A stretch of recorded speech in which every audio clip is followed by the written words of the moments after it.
السلام علیکم، میں حفظ بخاری آپ کے ساتھ ہم خیال۔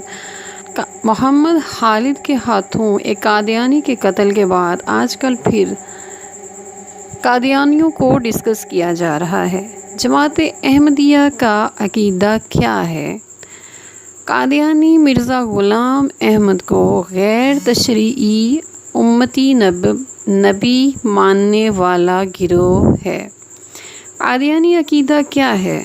مسلمانوں کا عقیدہ ہے کہ خاتم النبیین حضرت محمد صلی اللہ علیہ وآلہ وسلم ہیں، آپ کے بعد کوئی نبی نہیں آئے گا۔ قادیانی کہتے ہیں کہ محمد شریعت کے خاتم النبیین ہیں، لیکن حضرت محمد صلی اللہ علیہ وسلم کے بعد امتی نبوت کا امکان ختم نہیں ہوا، اور مرزا غلام احمد محمد صلی اللہ علیہ وآلہ وسلم کے دین کو سمجھ کر پڑھ کر اب امتی نبی بن چکے تھے۔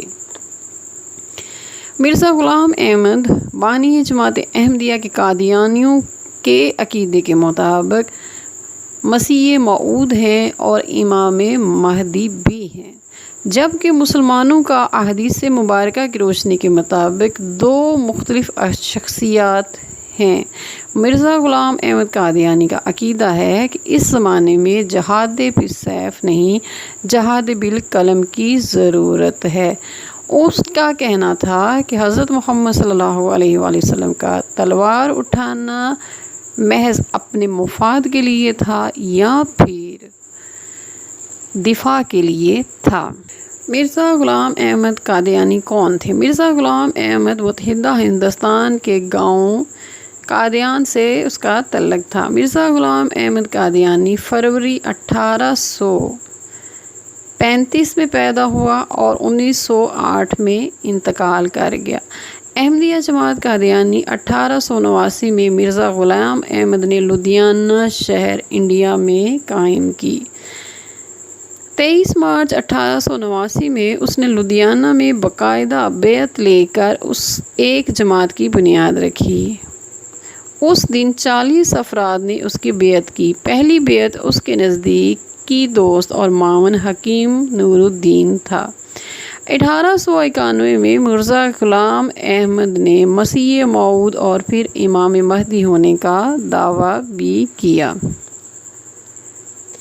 1974 میں پاکستان کی قومی اسمبلی نے جماعت احمدیہ کو ایک آئینی ترمیم کے ذریعے غیر مسلم قرار دیا۔ آج یہ جماعت احمدیہ 200 ملکوں میں پھیل چکی ہے۔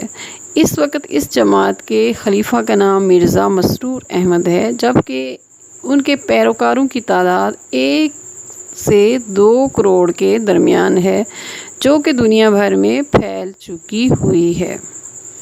گستاخ رسول صلی اللہ علیہ وآلہ وسلم کی سزا کیا ہے؟ سورہ احزاب کی آیت نمبر 57 کے مطابق اس کا ترجمہ میں پیش کر رہی ہوں۔ بے شک جو لوگ اللہ اور اس کے رسول کو اذیت دیتے ہیں، اللہ ان پر دنیا اور آخرت میں لعنت بھیجتا ہے، اور اس نے ان کے لیے ذلت آمیز عذاب تیار کر رکھتا ہے۔ ان آیات کی روشنی میں مسلمانوں کا عقیدہ ہے کہ جو کوئی بھی حضور اکرم صلی اللہ علیہ وآلہ وسلم کی گستاخی یا بے ادبی کرے تو اسے توبہ کا موقع دیے بغیر قتل کر دیا جائے، اگرچہ وہ گرفتاری کے بعد توبہ کر لے، اور یہی مذہب جمہور ہے، یعنی مسلمانوں کے اکثریتی مسلمانوں کا یہی عقیدہ ہے۔ السلام علیکم ورحمۃ اللہ وبرکاتہ۔